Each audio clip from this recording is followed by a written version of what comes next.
तनौ भुनक्तु सह वीर्यं करवावहै तेजस्विनावधीतमस्तु मा विद्विषावहै।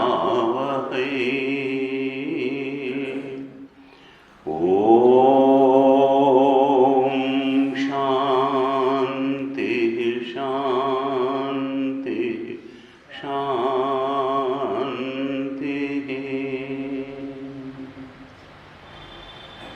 सदाशिवसमारम्भां शङ्कराचार्यमध्यमाम् अस्मदाचार्यपर्यन्तां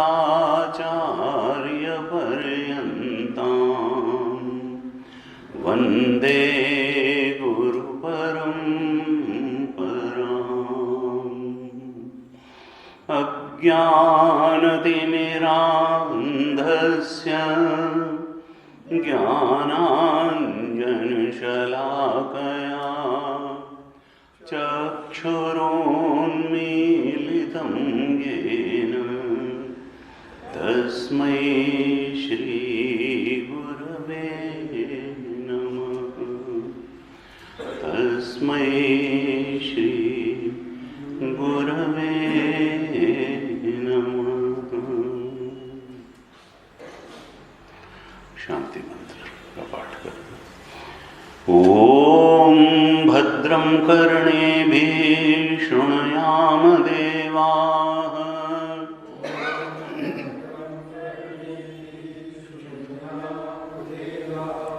भद्रं पश्येमाक्षभिर्यजत्राः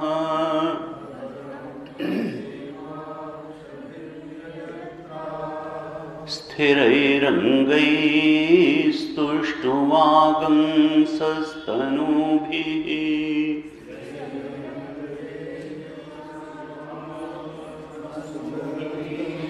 व्यशेम देवहितं यदायुः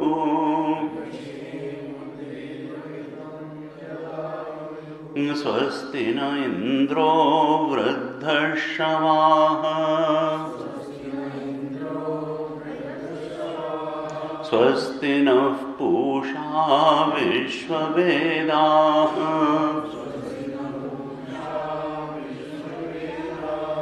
स्वस्ति नस्तार्क्ष्यो अरिष्टनेमिः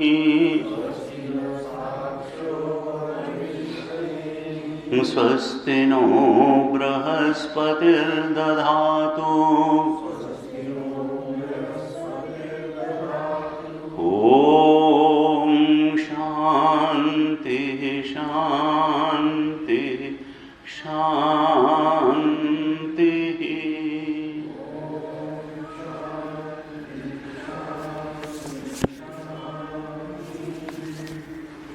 सातवें मंत्र से पाठ करते हैं। 7 से 11 मंत्र तक पाठ करेंगे और बीच की कारिकाओं का पाठ करेंगे।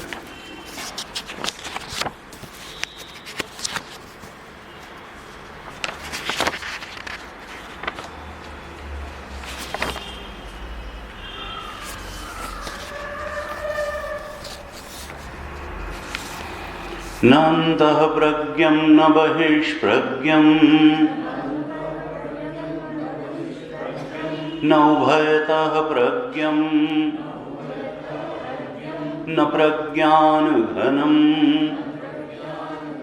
न प्रज्ञं न अप्रज्ञं अदृष्टं अव्यवहार्यम्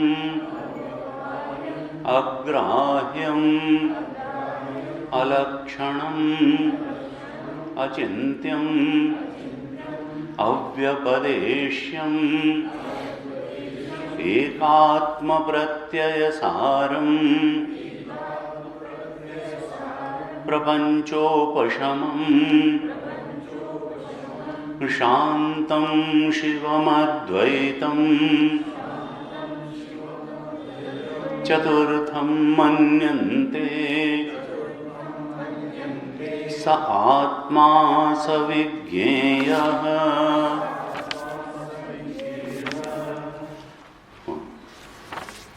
दसवीं कारिका से पाठ करेंगे। निवृत्तेः सर्वदुःखानां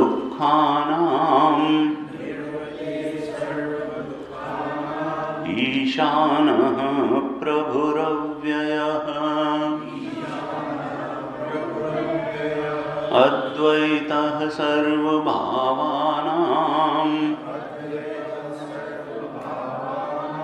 देवस्तुर्यो विभो स्मृतः। कार्यकारणबद्धौ तौ इष्येते विश्वतैजसौ। प्राज्ञः कारणबद्धस्तु द्वौ तौ तुर्येण सिद्ध्यतः। नात्मानं न परांश्चैव न सत्यं नापि चानृतम्। प्राज्ञः किञ्चन संवेत्ति तुर्यं तत्सर्वदृक्सदा। द्वैतस्याग्रहणं तुल्यम् उभयोः प्राज्ञतुर्ययोः। बीजनिद्रायुतः प्राज्ञः सा चतुर्येण विद्यते। स्वप्ननिद्रायुतावाद्यौ प्राज्ञस्त्वस्वप्ननिद्रया। न निद्रां नैव च स्वप्नं तुर्ये पश्यन्ति निश्चिताः। अन्यथा गृह्णतः स्वप्नः निद्रा तत्त्वमजानतः। विपर्यासे तयोः क्षीणे तुरीयं पदमश्नुते। अनादिमायया सुप्तः यदा जीवः प्रबुध्यते। अजम् अनिद्रम् अस्वप्नम् अद्वैतं बुध्यते तदा। प्रपञ्चो यदि विद्येत निवर्तेत न संशयः। मायामात्रमिदं द्वैतम्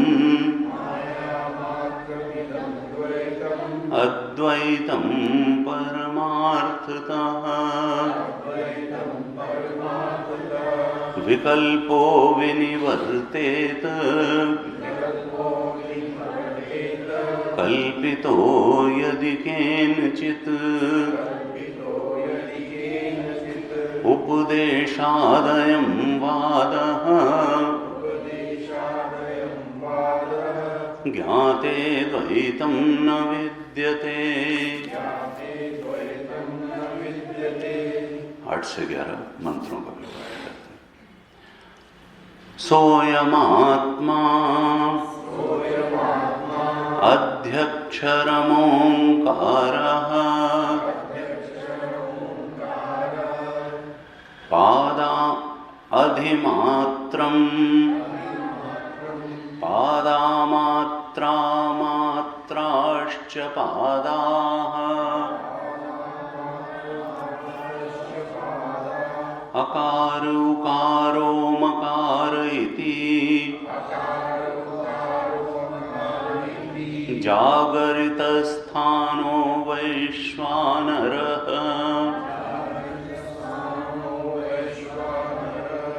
अकारः प्रथमा मात्रा आप्तेरादिमत्वाद्वा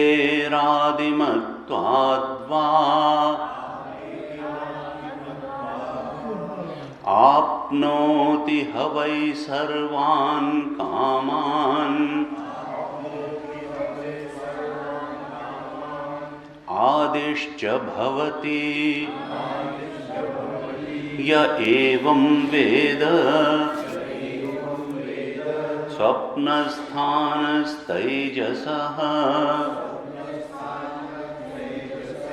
उकारो द्वितीया मात्रा उत्कर्षात् उभयत्वाद्वा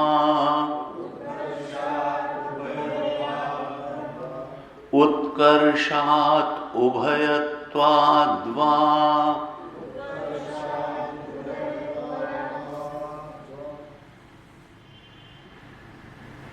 उत्कर्षति ह वै ज्ञानसन्ततिम्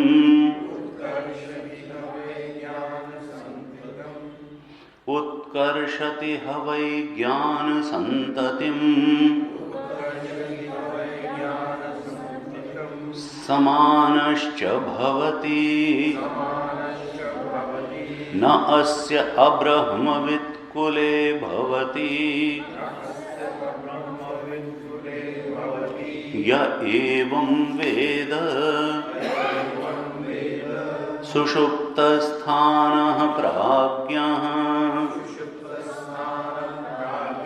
मकारस्तृतीया मात्रा मितेरपीतेर्वा मिनोति हवाइदं सर्वम् अपीतिश्च भवति य एवं वेद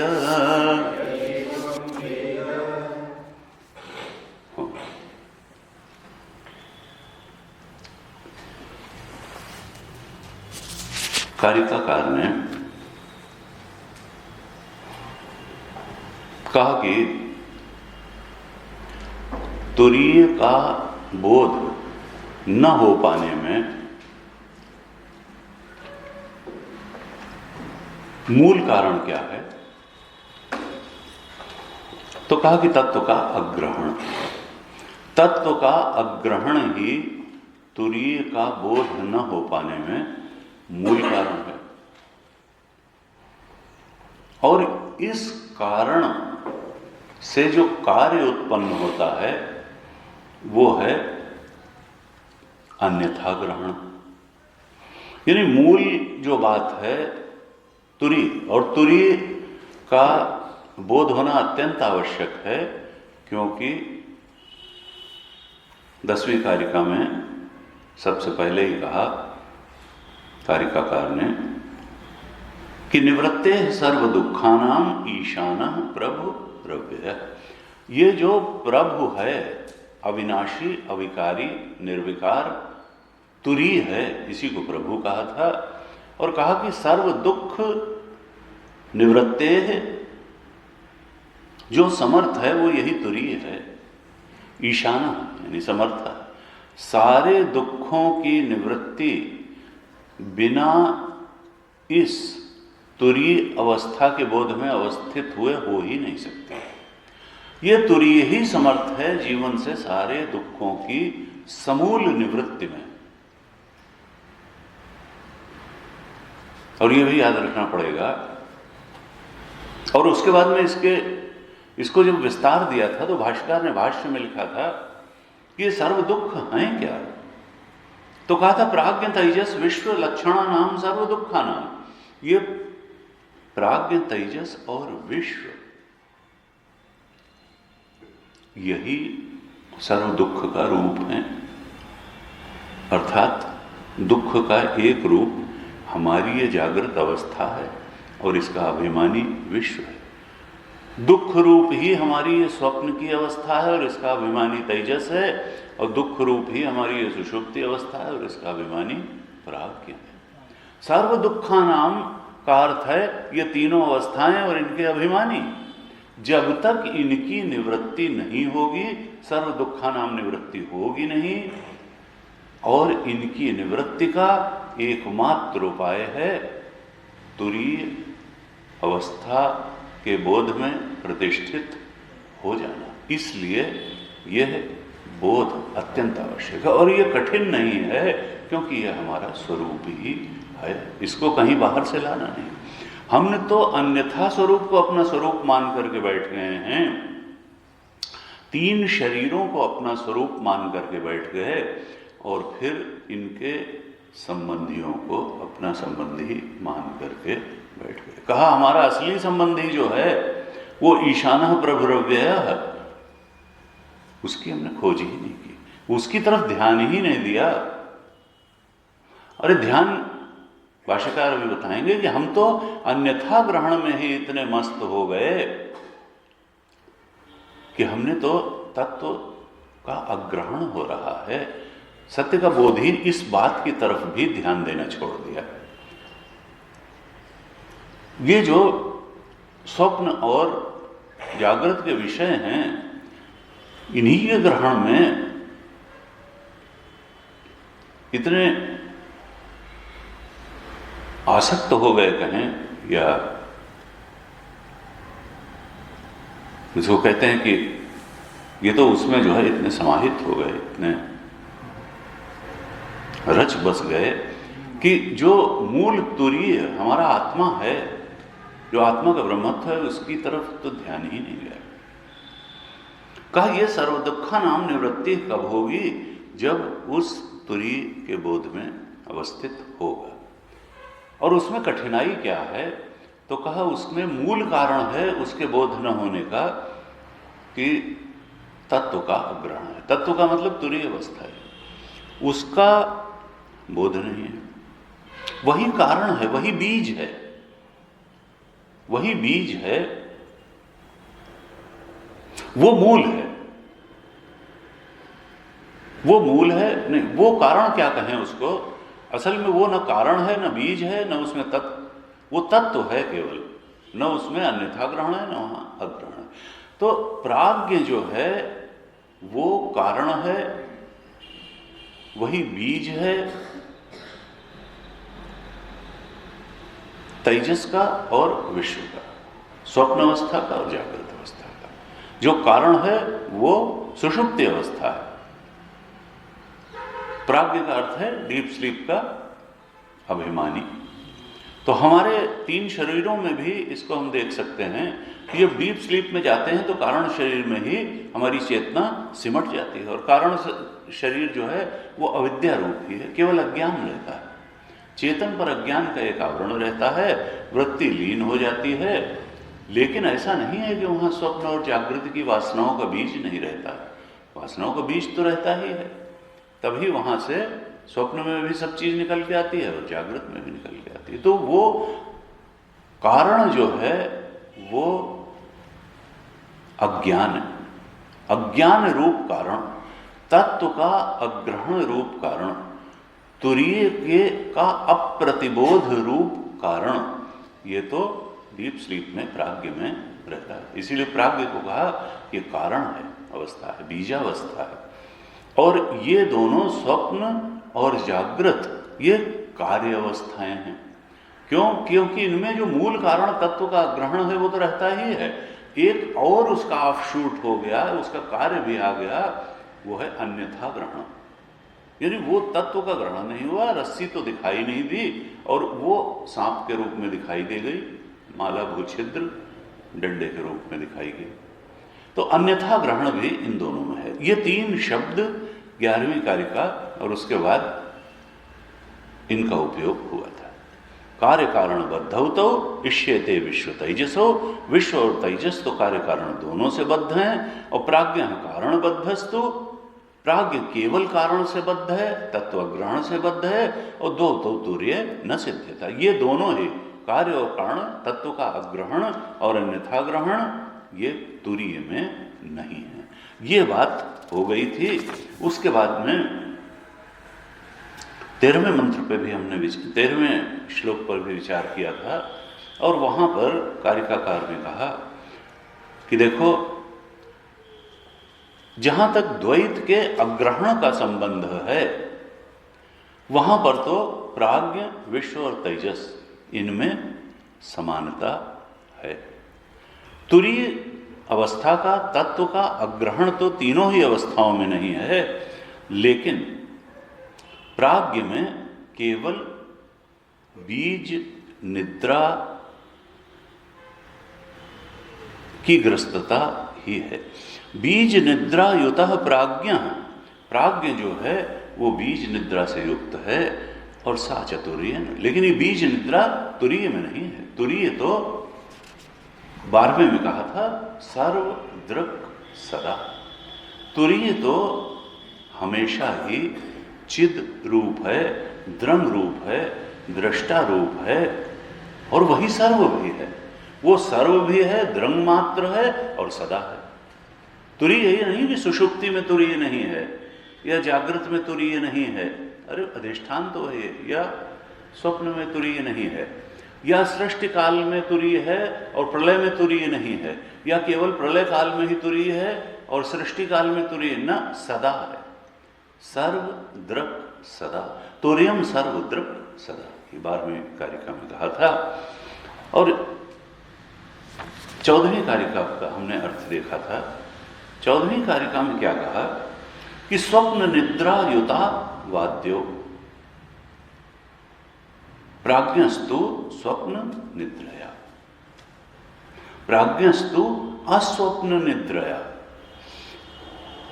जो पहले के दोनों हैं आद्यो तो, वो तो स्वप्न और निद्रा दोनों से युक्त हैं। आद्यो का मतलब है जागृत और स्वप्न की अवस्थाएं। पहले की दो अवस्थाएं यानी जागृत और स्वप्न अवस्था, ये तो यहां पर निद्रा भी है और स्वप्न भी है, लेकिन प्राज्ञ में केवल निद्रा है, स्वप्न नहीं है। और तुरीय की स्थिति क्या है कि न निद्राम नैव च स्वप्नम, वहां न निद्रा है और न स्वप्न है। हमने चर्चा की थी, भाष्यकार ने लिखा निद्रा का अर्थ क्या है। एक नया शब्द दे दिया कारिकाकार ने, निद्रा। तो कहा यह नया शब्द जरूर है, लेकिन इसका अर्थ नया नहीं है।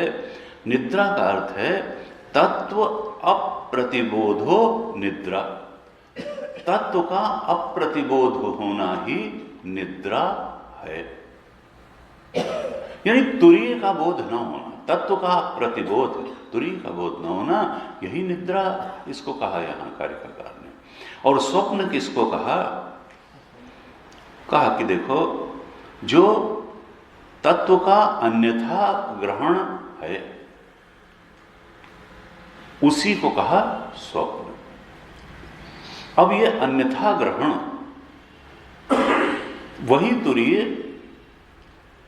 जगत के विषयों के रूप में, जागृत के विषयों के रूप में भी दिखता है और स्वप्न के विषयों के रूप में भी वही दिखता है।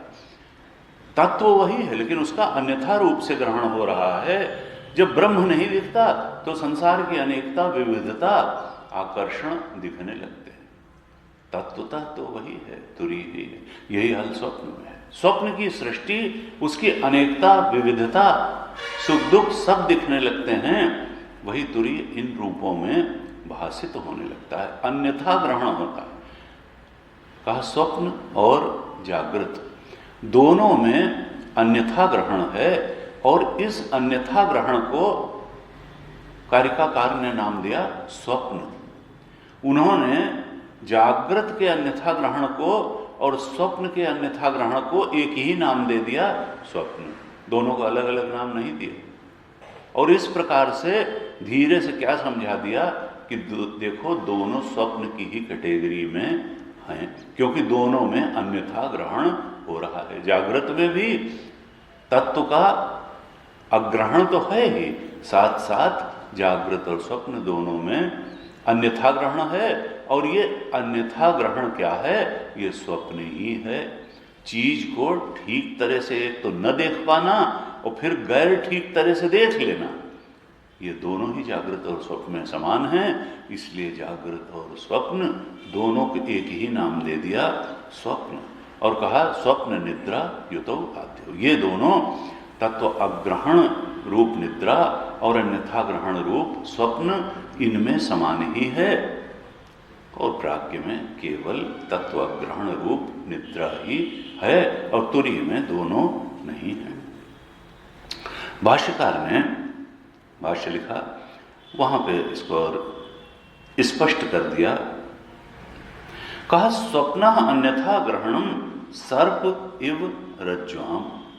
जैसे रज्जु में सर्प का ज्ञान होना अन्यथा ग्रहण है तो रज्जु, लेकिन ज्ञान क्या हो रहा है कि सर्प है, तो ये अन्यथा ग्रहण हो गया। रज्जु का सर्प के रूप में ग्रहण हो जाना ये अन्यथा ग्रहण है। इसी तरीके से तुरीय में तुरीय से अन्य वस्तुओं का ग्रहण हो जाना ये अन्यथा ग्रहण है। तुरीय संसार का ग्रहण हो गया, स्वप्न की सृष्टि का ग्रहण हो गया, जागृत की सृष्टि का, तो ये अन्यथा ग्रहण, इसका ही नाम स्वप्न है। जो चीज है नहीं वहां उसका ग्रहण हो गया। रज्जु है उसका तो अग्रहण रहा, और सांप का अन्यथा ग्रहण हो गया तो वो अन्यथा ग्रहण है। कहा इसी प्रकार से इन दोनों में निद्रा उक्ता तत्व अप्रतिबोध लक्षणम। जो यहां निद्रा कहा कारिकाकार ने, ये तो अज्ञान तम रूप ही है, अज्ञान निद्रा ही है। मोह निशा सब सो बनिहारा, कल हमने इस पर थोड़ा विचार किया था। ये अज्ञान निद्रा है। निद्रा का मतलब तत्व अप्रतिबोध के लक्षण वाली निद्रा। निद्रा का अर्थ है कि तत्व का अप्रतिबोध है, यानी बोध नहीं है, यही निद्रा का लक्षण है। कहा ताभ्याम स्वप्न निद्राभ्याम युक्तो विश्व तेजस। इस प्रकार की स्वप्न और निद्रा से विश्व और तेजस दोनों युक्त हैं, अर्थात कार्य और कारण दोनों से बद्ध हैं विश्व और तेजस, जैसा कि पहले 11वीं कारिका में बता चुके हैं। कहा प्राज्ञस्तु स्वप्न वर्जित केवलया एव निद्रायुता। प्राज्ञ तो केवल तत्व अग्रहण रूप निद्रा से अर्थात कारण से ही बद्ध है। प्राज्ञ में अन्यथा ग्रहण या कार्य से बद्धता नहीं है।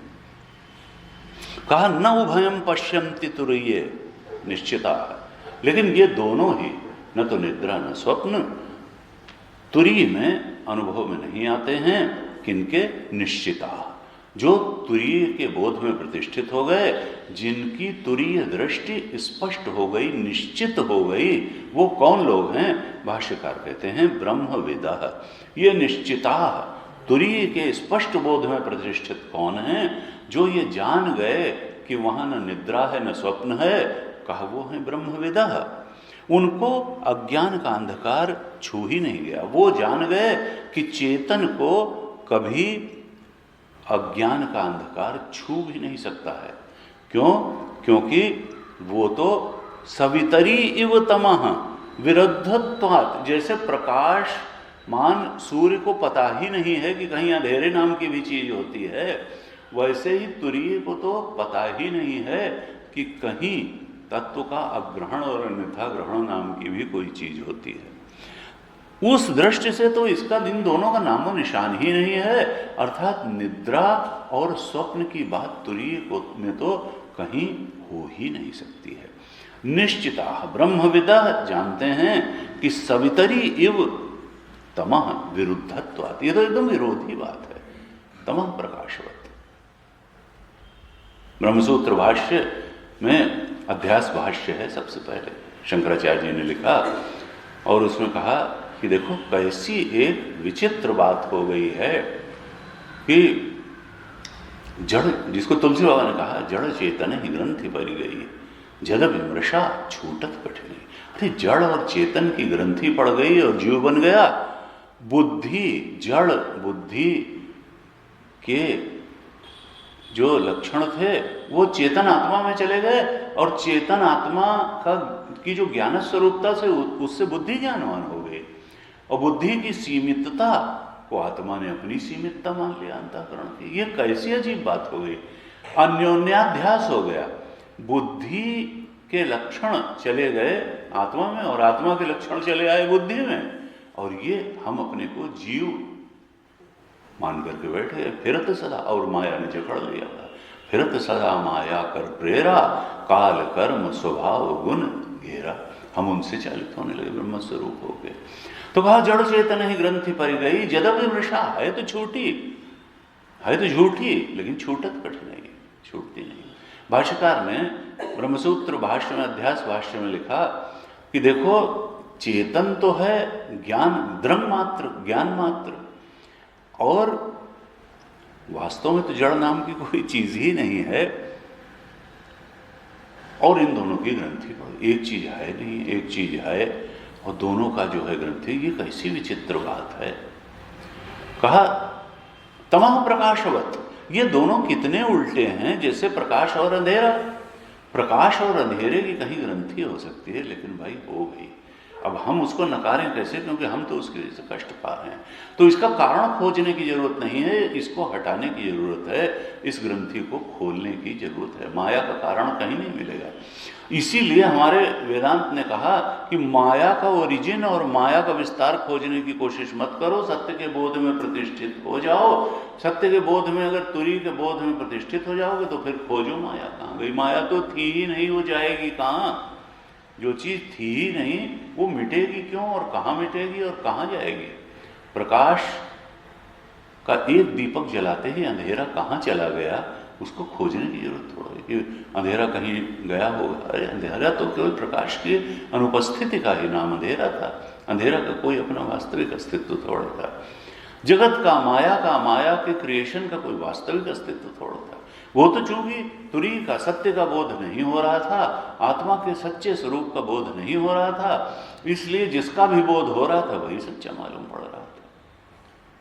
ये तभी तक सच्चा मालूम पड़ेगा जब तक सच्ची बात मालूम नहीं पड़ेगी। सच्ची बात के मालूम पड़ते ही जो गैर सच्ची बात है वो जिन्हें कहाँ चली जाएगी। इसीलिए मांडुक्य कहता है कि देखो आत्मा ही सत्य है, बाकी आत्मा से इतर जो कुछ भी है वो सब प्रतीति मात्र है। प्रतीति के अलावा कुछ नहीं है। जब तक उस आत्मा का बोध नहीं हुआ ये प्रतीति ही सच्ची लगती है। उसका बोध होते ही प्रतीति रूप है, इसका बोध हो जाएगा। नाश चीजों का नहीं होगा, लेकिन सत्यत्व के बोध का नाश होगा। वेदांत न व्यवहार का विरोधी है, न वेदांत प्रतीति का विरोधी है, लेकिन सत्यत्व के बोध का विरोधी वेदांत अवश्य है। और यही वेदांत का प्रयास है।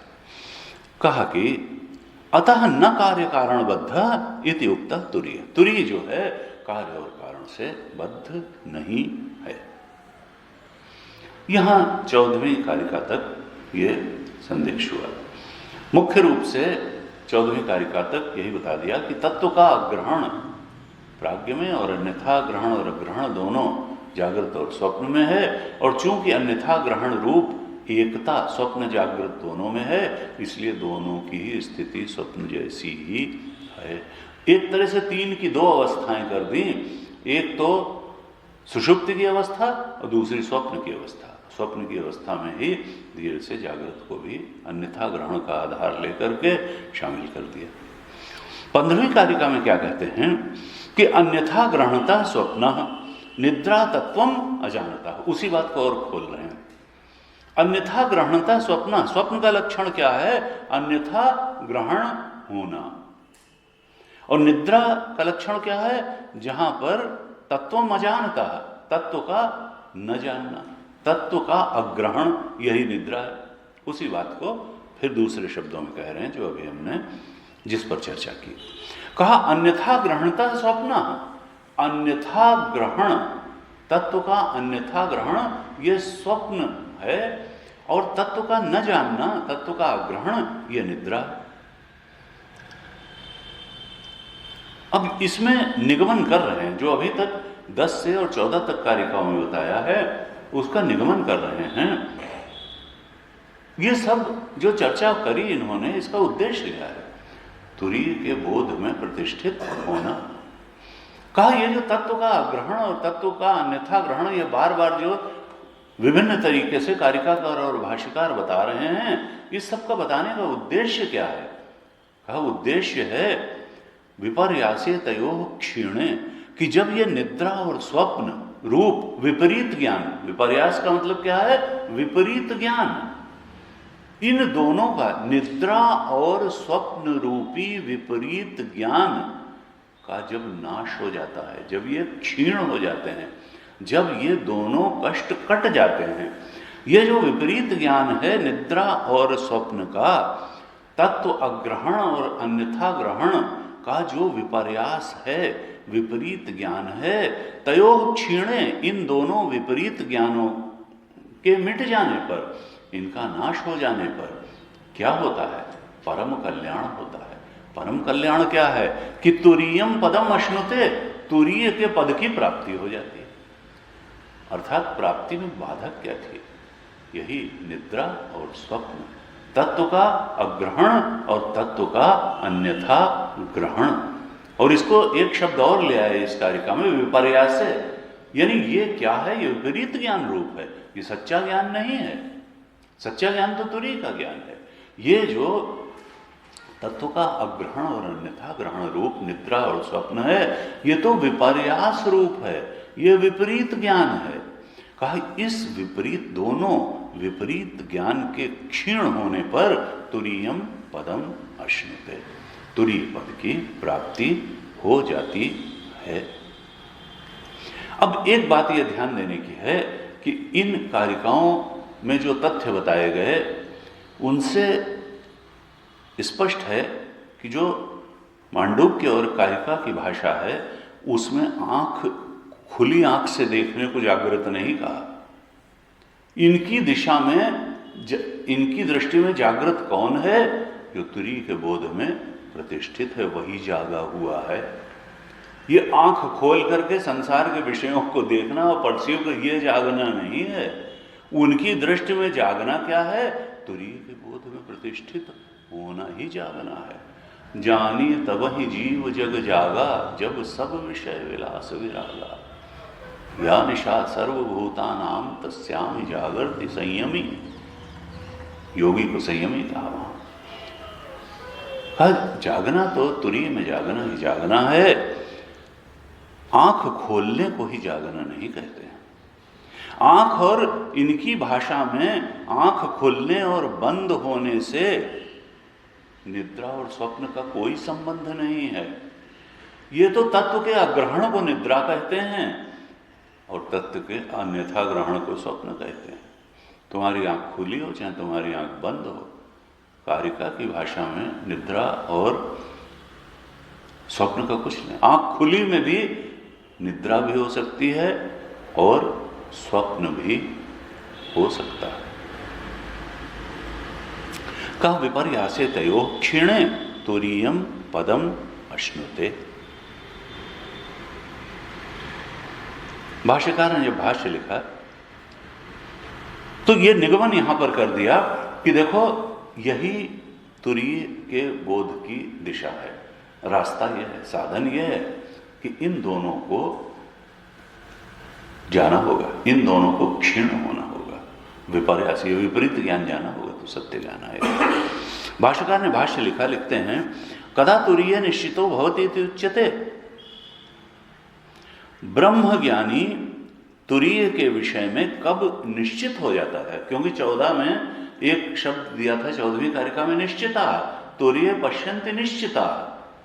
जो निश्चित हो जाता है, बिल्कुल दृष्टि स्पष्ट हो जाती है, ब्रह्म दृष्टि स्थिर हो जाती है। अब खुली आंख में भी उसको कोई कंफ्यूजन नहीं है, बंद आंख में भी कोई कंफ्यूजन नहीं है कि सत्य क्या है। वो तो जानता है कि सत्य तो तुरीय ही है। तो कहा कदा तुरीय निश्चितो भवति, कब ज्ञानी तुरीय के विषय में निश्चित हो जाता है। भाष्यकार लिखते हैं स्वप्न जागरिता अन्यथा रज्ज्वाम सर्प इव ग्रहणतः तत्वं स्वप्नो भवति। स्वप्न और जागृत अवस्था में तत्व के अन्यथा ग्रहण को स्वप्न कहते हैं। और एक दृष्टांत दिया कि जैसे रज्जु को सर्प के रूप में कोई ग्रहण कर ले, यही अन्यथा ग्रहण। रज्जु तो ग्रहण नहीं हुई, अब ग्रहण हो गया तो सर्प के रूप में अन्यथा ग्रहण हो गया। एक दृष्टांत से इलेबोरेट किया। फिर कहते हैं निद्रा तत्वम अजानतः।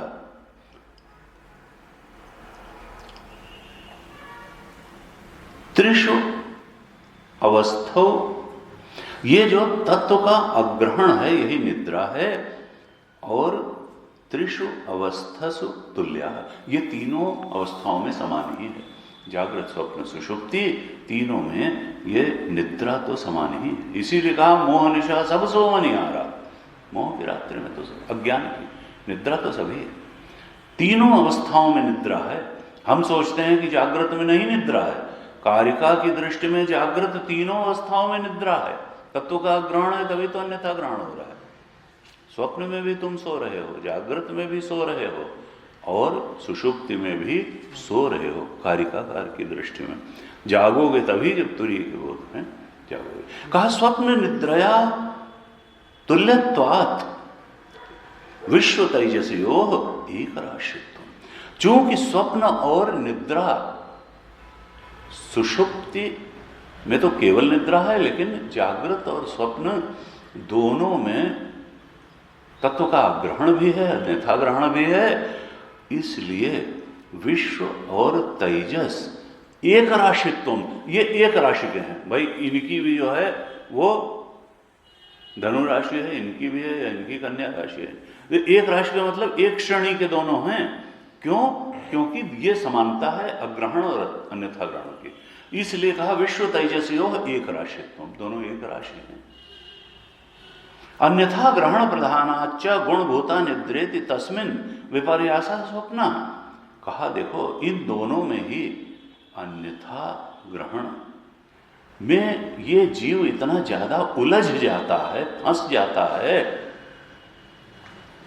कि तत्व के अग्रहण रूप निद्रा की तरफ से तो ये उदासीन ही हो जाता है, वो गौण हो जाती है, इसके लिए उधर ध्यान ही नहीं जाता। अन्यथा ग्रहण इन दोनों अवस्थाओं में ऐसा हो जाता है। और कहा कि तस्मिन् विपर्यासः स्वप्न, ये जो विश्व तेजस के विपरीत ज्ञान हैं, तत्व ग्रहण और तत्व के अन्यथा ग्रहण रूप, ये विपर्यास ही स्वप्न हैं। तृतीय तो स्थाने तत्व ज्ञान लक्षण निद्रा एव केवला विपर्यासा। ये दोनों विपर्यास स्वप्न और जागृत में है, लेकिन तीसरे स्थान अर्थात सुषुप्ति स्थान में केवल निद्रा रूप विपर्यास अर्थात विपरीत ज्ञान ही है। निद्रा रूप विपर्यास का अर्थ है तत्व के अग्रहण रूप विपरीत ज्ञान। निद्रा में केवल तत्व के अग्रहण रूप विपरीत ज्ञान है, जबकि स्वप्न और जागृत में दो प्रकार के विपरीत ज्ञान हैं, तत्व का ग्रहण और तत्व का अन्यथा ग्रहण। कहते हैं अतः तया कार्य कारण स्थानयोः अन्यथा ग्रहण लक्षण विपर्यासे कार्य कारण बंधन रूपे परमार्थ तत्व प्रतिबोधतः क्षीणे तुरीयम पदम अश्नुते। भाष्यकार कहते हैं देखो स्वप्न और निद्रा अर्थात तत्व का अग्रहण और अन्यथा ग्रहण, ये दोनों विपर्यास रूप हैं, विपरीत ज्ञान रूप हैं। और यही क्या हैं? बंध रूप भी हैं। यही बंधन है, यही कार्य और कारण रूप भी हैं और यही बंधन रूप भी हैं। तत्व का ग्रहण, तत्व का अन्यथा ग्रहण, यही कारण और कार्य रूप हैं और यही बंधन रूप हैं। और ये बंधन कब कटेगा? कहा परमार्थ तत्व प्रतिबोधता क्षीणे। जब परमार्थ तत्व का बोध होगा तभी ये बंधन कटेगा विपर्यास रूप, विपरीत ज्ञान रूप ये निद्रा और स्वप्न तत्व के अग्रहण और अन्यथा ग्रहण का बंधन कब कटेगा? जब परमार्थ तत्व का बोध होगा या तुरीय का बोध होगा। परमार्थ तत्व के बोध से ये बंधन कट जाएगा, तत्व अग्रहण और तत्व के अन्यथा ग्रहण रूप, और तब इनके कट जाने से, बंधन के क्षीण हो जाने के से तुरीय पदम अश्नुते, तब उस तुरीय पद की प्राप्ति हो जाएगी। अब भाष्यकार लिखते हैं कि क्या वो कोई पद है कि राज्यपाल और चीफ मिनिस्टर या प्राइम मिनिस्टर कोई पद है जो मिल जाएगा? कहा है वो पद वद कुछ नहीं है। कहा कि केवल बंधन की समाप्ति से ही उसकी प्राप्ति हो जाएगी। और ये कैसे होगी, तत्व का प्रतिबोध कैसे होगा? भाष्यकार लिखते हैं कि जब, ये टिप्पणी है बड़ी अच्छी इसमें, तो कहा परमार्थ तत्व प्रतिबोधत इति, परमार्थ तत्व का, ये कला शास्त्र वाली किताब में ही मिलेगा, परमार्थ तत्व प्रतिबोध इति, परमार्थ तत्व का प्रतिबोध कैसे होता है? तो कहा शास्त्र आचार्य उपदेश जन्य तत्व साक्षात्कारार्थ कारात इत्यर्थ। शास्त्र आचार्य उपदेश जन्य तत्व साक्षात्कारात इत्यर्थ। ये प्रतिबोध कैसे होगा परमार्थ तत्व का? कहा जब शास्त्र का उपदेश आचार्य करेंगे तभी इस तत्व का साक्षात्कार होगा। जब भाष्यकार ने लिखा तदा उभय लक्षणम बंध रूप, ये जो उभय लक्षण बंधन है निद्रा और स्वप्न रूप, तत्व के अग्रहण और अन्यथा ग्रहण रूप, ये जो उभय लक्षण बंध रूप हैं, तत्र अपश्य, जब संशय और विपर्य शून्य प्रमा बन जाएगी। प्रमा का मतलब है वही निश्चित बुद्धि, निश्चित दृष्टि, प्रमा। अभी हमारी प्रमा क्या है? असल में वो भ्रमा को हम प्रमा समझें कि संसार सत्य है और भगवान पता नहीं है कि नहीं, पुनर्जन्म होता है, कल एक जगह क्या पुनर्जन्म होता है? हमने कहा भाई शास्त्र प्रमाण है और कई प्रमाण और भी मिलते हैं पूर्व जन्म की याद है, तो इसलिए हम तो यह मानते हैं कि होता है। मगर नहीं होगा तो फिर तो चारवाक का दर्शन बन जाएगा ना कि बस यही है, अपना खाओ पे मौज करो। तो ये पुनर्जन्म तो एक मूल बात है। अगर ये नहीं मिला और पुनर्जन्म न भी हो, देखिए वो लोग भी क्यों डरते हैं, धर्मानुचरण करते हैं ईसाई या मुसलमान भी, कि भाई ठीक है मरने के बाद डूम्स डे तक हम कब्र में लेटे रहेंगे, पानी वानी रखा रहेगा, लेकिन भाई एक दिन तो डे ऑफ जजमेंट आएगा जबकि हमेशा के लिए जन्नत और हमेशा के लिए दोजख में जाना पड़ेगा। तो मानते तो वो भी जो है लाइफ आफ्टर डेथ है। अगर न माने तो फिर यहाँ नैतिकता के लिए को बताने के लिए कोई आधार ही नहीं रह जाए, बिल्कुल चारवाक दर्शन होगा। किरणं कृत्वा गतं पीबेत, पुनर्जन्म को तो यहाँ कहा कि तत्र अपश्यः तुरीय निश्चितो भवति इत्यर्थ। एक प्रमा बन जाती है, एक निश्चित बुद्धि बन जाती है, और वो प्रमा संशय और विपर्य रहित होती है। आप जानते हैं कि श्रवण से ही ज्ञान होता है, और जो संशय की निवृत्ति मनन से होती है, और विपरीत भावना या विपर्य की निवृत्ति ये होती है when you meditate on that knowledge, जिसको निधिध्यासन कहते हैं, ध्यान कहते हैं। तो संशय विपर्य शून्य प्रमा, संशय विपर्य रहित प्रमा, अर्थात एक दृष्टि मिलेगी और कुछ नहीं, कोई पद वद नहीं मिलेगा। जो भ्रम दृष्टि थी उसकी जगह सत्य दृष्टि हो जाएगी, बस और कुछ नहीं होगा। और उससे पूरा जीवन बदलेगा, उससे आनंद का स्तर बदलेगा, उससे रमण का स्तर बदलेगा, उससे पराश्रितता, विषयों पर जो पराश्रितता है वो समाप्त हो जाएगी और भय समाप्त हो जाएगा। और जो जो आत्मज्ञान के लक्षण बताए हैं कि तरत शोकम आत्मविद आनंदम ब्रह्मणो विद्वान न विभेति कुतश्चन, शोक के पार जाएगा, भय के पार जाएगा और जीवन मुक्ति के विलक्षण सुख में प्रतिष्ठित हो जाएगा, विषय की पराश्रितता खत्म हो जाएगी। अपने अनश्वर स्वरूप को जानने के बाद देह के जाने का भय भी समाप्त हो जाएगा। कहा तत्र अपश्य तुरीय निश्चितो भवति इत्यर्थ।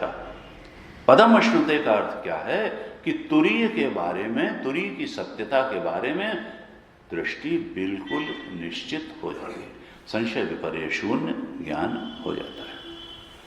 तो वेदांत का स्पष्ट मत है कि अगर उस परम सत्य में परमार्थ तत्व का बोध होगा तो वो शास्त्र और आचार्य के उपदेश से ही होगा, तत्व का साक्षात्कार उसी से होगा।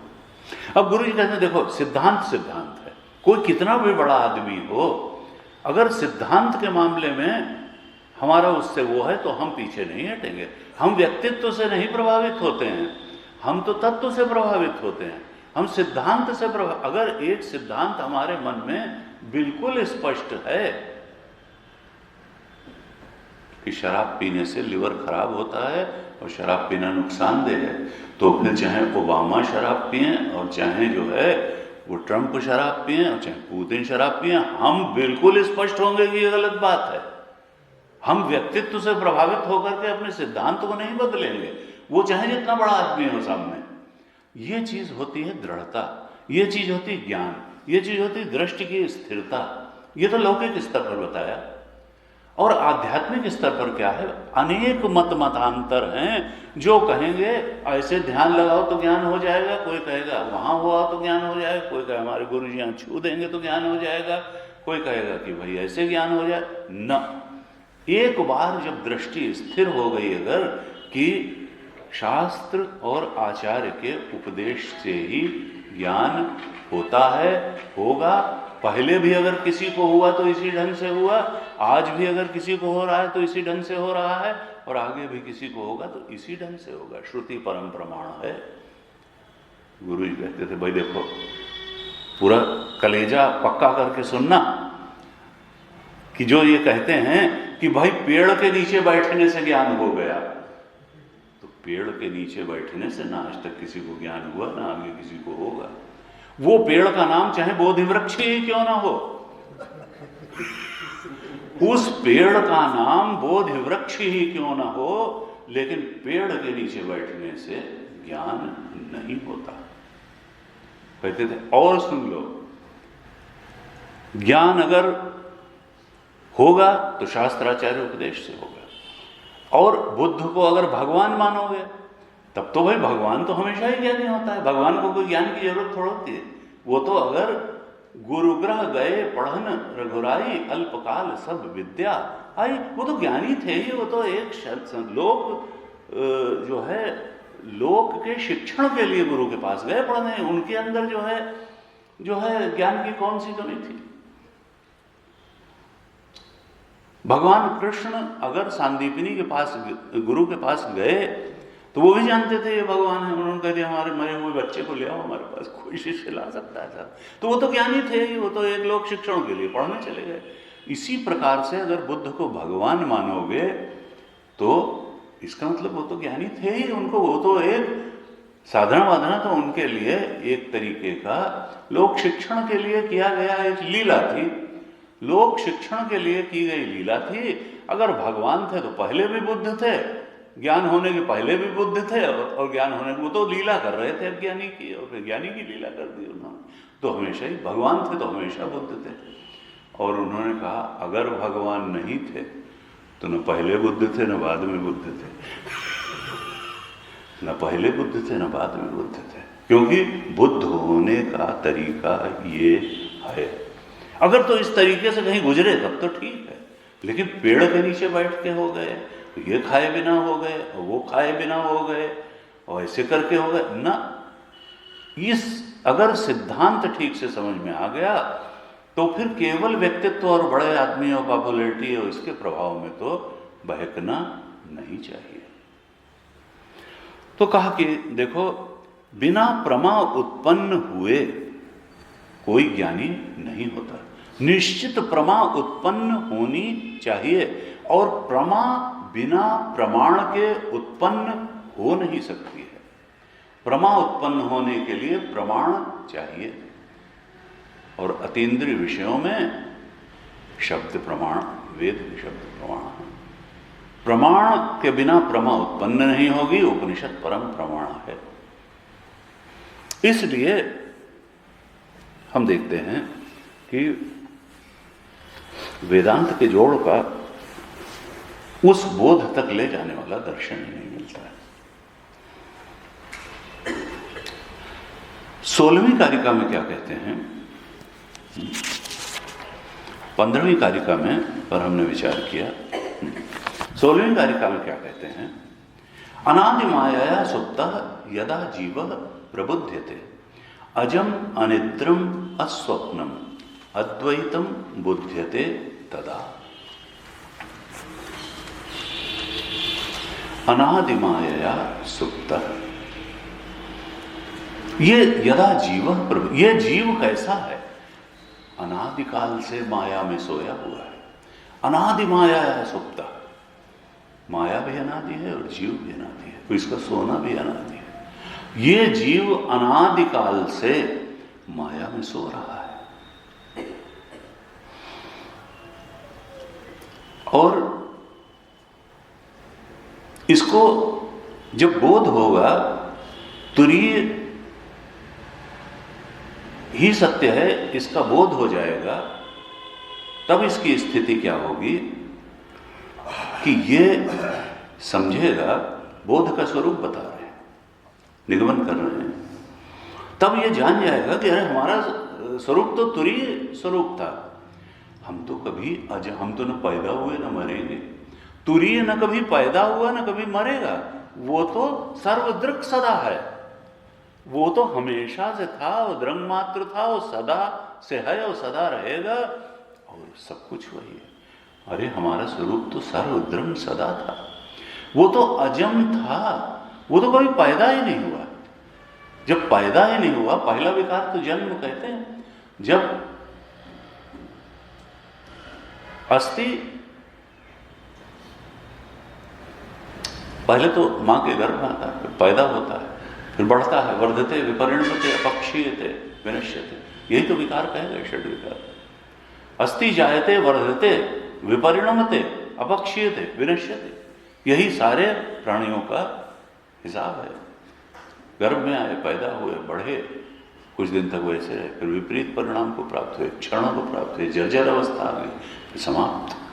कहा ये सब जो है वो तो जान गया कि अरे हम तो अजम हैं, हम तो पैदा ही नहीं हुए, तुरीय रूप में तो हम पैदा ही नहीं हुए। पैदा ही नहीं हुए तो फिर क्षण क्या होगा, वो मरेंगे क्या? जो पैदा ही नहीं हुआ वो क्या मरेगा?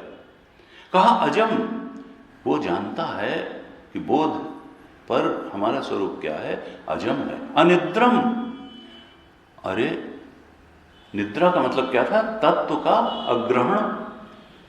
ये तत्व के अग्रहण रूप निद्रा तो हमें कभी थी ही नहीं, हम तो अनिद्रम थे, हम व्यर्थ में अपने को प्राज्ञ मान के बैठे थे। हमारा स्वरूप तो अनिद्रम था। और अस्वप्नम, स्वप्न क्या कहा था? अन्यथा ग्रहण। न तो अन्यथा ग्रहण रूप कोई स्वप्न हम में था, न तत्व के अग्रहण रूप कोई निद्रा हम में थी, पैदा हम हुए ही नहीं।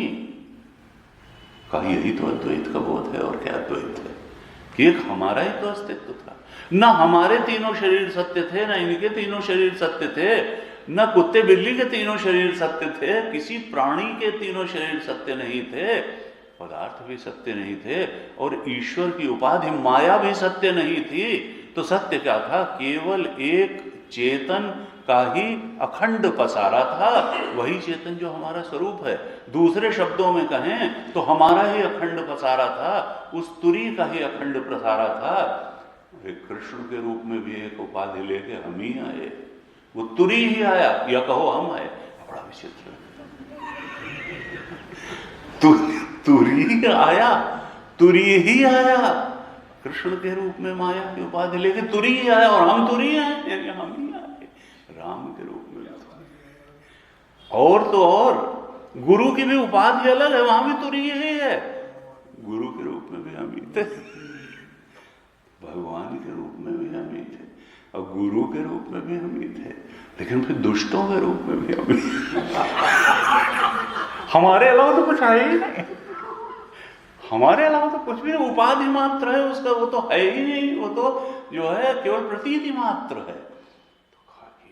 लेकिन कहा कि सत्य यही है। बुध्यते तदा, जब इस रूप में बोध होता है, अपने तुरीय स्वरूप का बोध होता है, तभी तो बुध्यते तदा है तो यही। लेकिन और ये क्यों है कि अनादि माया सुप्ता, अनादि अविद्या से जब यह चेतन ग्रस्त होता है, अविद्या की उपाधि से उपहित चेतन ही तो जीव है। अविद्या की उपाधि, और अविद्या हमने चर्चा की हमेशा अनादि होती है। ये अनादि अविद्या, और ये कैसी है? कहा कुछ नहीं, कारण रहित है। हो तब तो उसका कारण ढूंढे, जो है ही नहीं जो चीज, उसका कारण कहां होगा? अज्ञान ही उसका कारण है, उसका कोई कारण नहीं। उसको मिटाया जा सकता है, उसका कारण नहीं खोजा जा सकता। इसीलिए वेदांत की ख्याति अनिर्वचनीय ख्याति है, उसका बहुत निर्वचन नहीं किया जा सकता है। जो चीज है ही नहीं उसका निर्वचन बहुत कैसे हो सकता है? कहा विद्या अनादि ही होती है, वो कारण रहित है, उसका कोई निमित्त नहीं होता है। मूर्खता का कोई निमित्त थोड़ा होता है? आप ऐसा मानते हैं? बहुत ज्यादा देर तर्क करिए किसी से, तो कहते हम मानते हैं। हमारे साथ एक पढ़ते थे, हम लोग टूर पे जाते थे, मीनाक्षी टेम्पल वगैरह या कहीं, वो बाहर खड़े रहते थे। मोहम्मद खालिद मसरूर जाते नहीं थे अंदर, सब चप्पलें। तो हम लोग कहते चलो एक आदमी है, हमको अलग से पैसे नहीं देने, चप्पल के पास खड़ा रहेगा, तो जो है वो जो सबकी तकी रहेंगे, कोई ले नहीं जा पाएगा। हमने उनका, आप मानते हैं कि कुरान में जो लिखा? हाँ हम मानते हैं। क्यों? कुछ नहीं, हम मानते हैं, जो लिखा है सब सच्चा लिखा है, मानते हैं। तो एक बड़ी अच्छी बात यह है कि वेदांत कहता है कि देखो, केवल श्रुति में लिखा है यही प्रमाण, तो फिर कोई मानेगा नहीं, फिर कैसे? देखो, इसका ज्ञान अनुभव पर्यवसायी होना चाहिए, बोध पर्यवसायी होना चाहिए, तभी वो है प्रमाण। बोध में पर्यवसित होना चाहिए। बहुत लोग उस बोध को प्राप्त हुए, और तुम भी प्राप्त हो सकते हो। अगर ये एश्योरेंस ले करके वो होता है तब तो ठीक है, वो प्रमाण है। तो ये ब्रह्म विद्या जो है, ये केवल पढ़ करके, पढ़ाने के बहुत से लोग सोचते हैं कि भाई इन्होंने अपने गुरु से पढ़ा और अब ये पढ़ करके हमको पढ़ा रहे हैं। ये इसका उद्देश्य नहीं है। उद्देश्य तो यह है कि तुम्हारा गुरु भी उस बोध में प्रतिष्ठित हो और तुम भी उस बोध में। ये पढ़ने पढ़ाने का उद्देश्य नहीं है, ये उस बोध में प्रतिष्ठित। और ये ब्रह्म विद्या अनुभव पर्यवसायी विद्या है, अनुभव में परिणत होने वाली विद्या है। अगर उस तुरीय बोध में प्रतिष्ठित ही नहीं हो पाया कोई, किसी को आत्मा के उन्नयन का बोध ही नहीं हुआ, तो फिर वो विद्या बेकार है, उसका कुछ लाभ होना चाहिए। कहा अनादि माया सुप्तः यदा जीवः प्रबुध्यते, अनादि माया में सोया हुआ ये जीव जब बोध को प्राप्त होता है, यदा जीवः प्रबुध्यते, तब उसके बोध का स्वरूप क्या होता है कि अरे मैं तो अजम था, मैं तो अनिद्रम था, मैं तो अस्वप्नम था, अरे मैं तो अद्वैतम था, मेरे अलावा तो कुछ था ही नहीं। तब बुध्यते तदा, तब समझो कि वो बोध को प्राप्त हो गया। भाष्यकार ने बड़ा अच्छा भाष्य लिखा इस पे। कहा यो अयम संसारी जीवः स उभय लक्षणेन तत्व अप्रतिबोध रूपेण बीजात्मना अन्यथा ग्रहण लक्षणेन च अनादिकाल प्रवृत्तेन माया लक्षणेन स्वप्नेन। कहा ये जो संसारी जीव है, ये उभय लक्षणेन, दोनों लक्षण वाला अप्रतिबोध से ग्रस्त है, यानी तत्व के अग्रहण से भी ग्रस्त है और अन्यथा ग्रहण से भी ग्रस्त है। जो तत्व के अप्रतिबोध रूप बीज है उससे भी ग्रस्त है, और अन्यथा ग्रहण लक्षण वाला जो स्वप्न है, अग्रहण के लक्षण वाली जो निद्रा है, इन दोनों से ये जीव ग्रस्त है। कब से ग्रस्त है? कहा अनादिकालीन। अनादिकाल से ये तत्व के अग्रहण रूप निद्रा से भी ग्रस्त है और तत्व के अन्यथा ग्रहण रूप स्वप्न से भी ग्रस्त है। यही माया का लक्षण है। अनादिकाल प्रवृत्तेन माया लक्षणेन स्वप्नेन, अनादिकाल से ये माया में लिपटा हुआ है और स्वप्न देख रहा है। ये किस प्रकार के स्वप्न देख रहा है, किस प्रकार के स्वप्नों से ग्रस्त है? तो कहते हैं मम अयम पिता, ये मेरे पिताजी हैं, ऐसा सपना देखता है।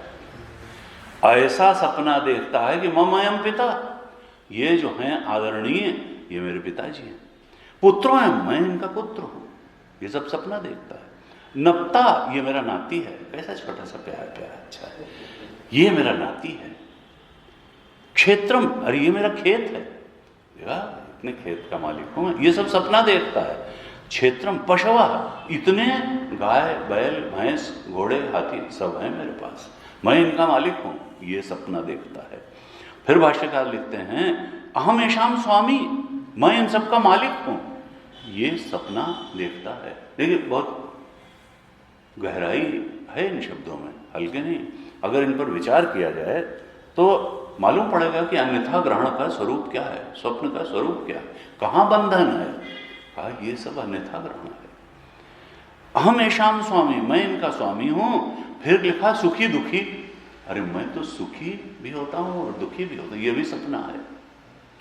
क्षयतो अहम अनेन, ये बहुत ही शैतान आदमी है, इसी की वजह से मेरा नुकसान हुआ, ऐसा सपना भी देखता है। क्षयतो अहम अनेन, इसी के कारण मेरा नुकसान हुआ।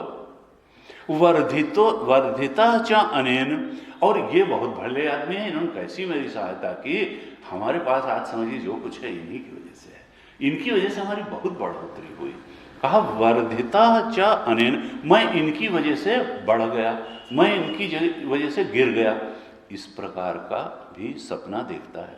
भाष्यकार कहते हैं एवं प्रकारान स्वप्नान स्थानद्वये अपि पश्यन् सुप्तो, इस प्रकार के दोनों स्थानों में, एक में नहीं, ऐसा नहीं कि सपने में ही ऐसा सपना देख रहा है, जागृत में भी ऐसा ही सपना देख रहा है। स्थानद्वये अपि, दोनों ही स्थानों में इस प्रकार के सपने देखते हुए ये जीव अनादिकाल से सुप्तो सो रहा है, इस प्रकार के सपने भी देख रहा है। मोह निशा सब सोमनिहारा, वो देख ही सपन अनेक प्रकार। ये कहा कि सुप्तो यदा वेदांतार्थ, अब ये बोध कब होगा, जागेगा कब, ज्ञान कब होगा, तुरी में प्रतिष्ठा कब होगी? तो कहते हैं यदा वेदांतार्थ तत्व अभिज्ञेन परम कारुणिकेन गुरुणा, जब इसके जीवन में कोई ऐसा आता है जो वेदांत के अर्थ को जानता है, तत्व से जानता है, वेदांत के शुद्ध अर्थ को तत्व से जानने वाला कोई गुरु प्राप्त हो जाता है। और कैसा वो गुरु हो? परम कारुण्य। नहीं, बहुत लोग उपदेश नहीं करते, बहुत गुरु जानते सब हैं, बोलेंगे नहीं। उड़िया बाबा ने कभी उपदेश नहीं किया ऐसा।